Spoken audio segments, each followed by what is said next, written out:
안녕하세요. 놀다보니 똑똑똑입니다. 지난 시간에는 한글 과학놀이 하나를 소개해 드렸는데요. 오늘은 아이의 기질에 따라 달라지는 한글 놀이에 대해서 이야기해 볼까 합니다. 아이의 기질에 맞는 놀이들도 일부 소개가 되니 영상 끝까지 시청 바랍니다. 그럼 바로 영상 시작합니다.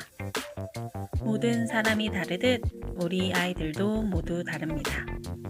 따라서 아이마다 좋아하는 감각이나 발달 속도도 다를 수밖에 없는데요. 아이가 어떤 자극에 반응하는지 세심하게 관찰하고 한글 놀이에 아이가 좋아하는 감각들을 적용한다면 무작정 한글 놀이를 시도할 때보다 훨씬 효율적일 수 있습니다. 이러한 감각에 따른 기질은 크게 세 가지 유형으로 나누어 볼 수 있는데요. 첫째는 시각형 아이입니다. 시각형 아이는 시각적인 자극에 민감하게 반응하고 선호하는 아이입니다.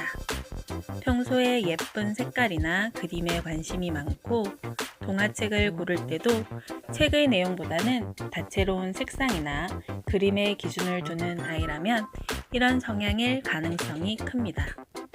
또한 그림 그리기나 색칠하기 등을 좋아하고 옷을 입을 때나 그림을 그릴 때 디자인에 신경을 쓰고 다양한 색을 사용하며 색을 조화롭고 센스 있게 매치해서 사용할 줄 압니다.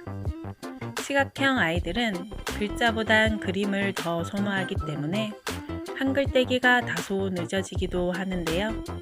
아이의 고유한 특성이니 여유를 가지고 기다려주는 것이 바람직합니다.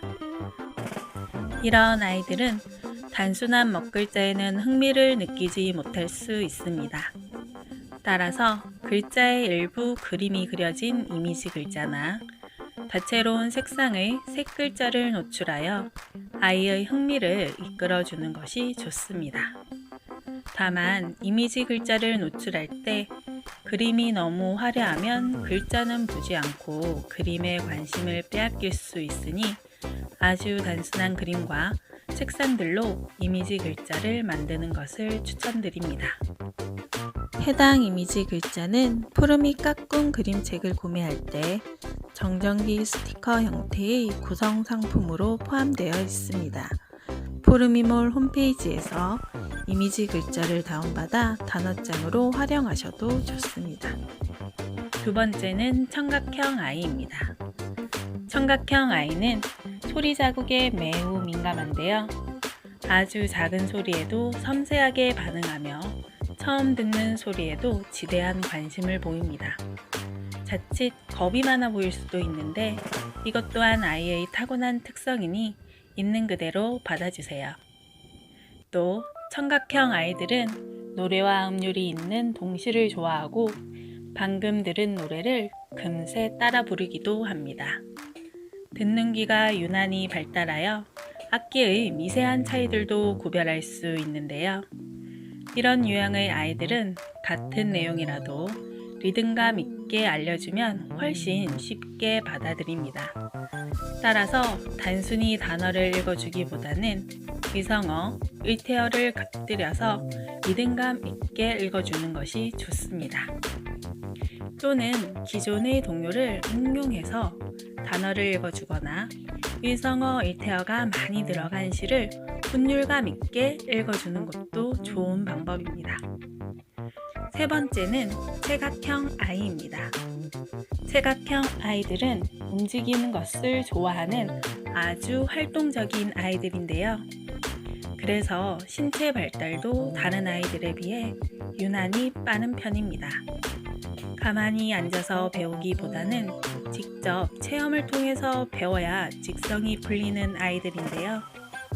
이런 아이들은 사과라는 글자를 보면 냉장고에 있는 사과를 꺼내서 먹어봐야 하고 토끼라는 글자를 보면 토끼처럼 깡충깡충 뛰어봐야 하는데요. 그러다 보니 다른 아이에 비해 배움의 속도가 느리게 느껴질 수도 있습니다. 그러나 체각형 아이는 하나를 배워도 제대로 배운다는 장점이 있습니다. 서로 다를 뿐이니 아이의 고유한 특성을 아끼고 사랑해 주었으면 좋겠습니다.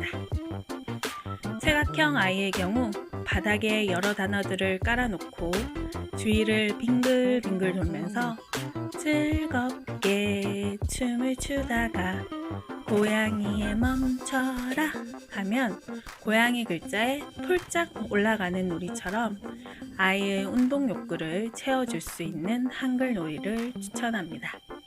다만 아이의 특성들을 나눌 때 어떤 기질이 좀 더 강하다 뿐이지 무 자르듯이 기질을 딱딱 나눌 수는 없습니다. 그저 그 성향을 좀 더 좋아하는 거라고 생각하시면 됩니다. 또 성향이 뚜렷한 아이들도 있고 여러 성향이 고루되어 있는 복합적인 감각의 아이들도 있습니다. 그저 아이가 좋아하는 감각을 중심으로 여러 감각을 느낄 수 있게끔 다양하게 자극해 주시는 것이 좋습니다.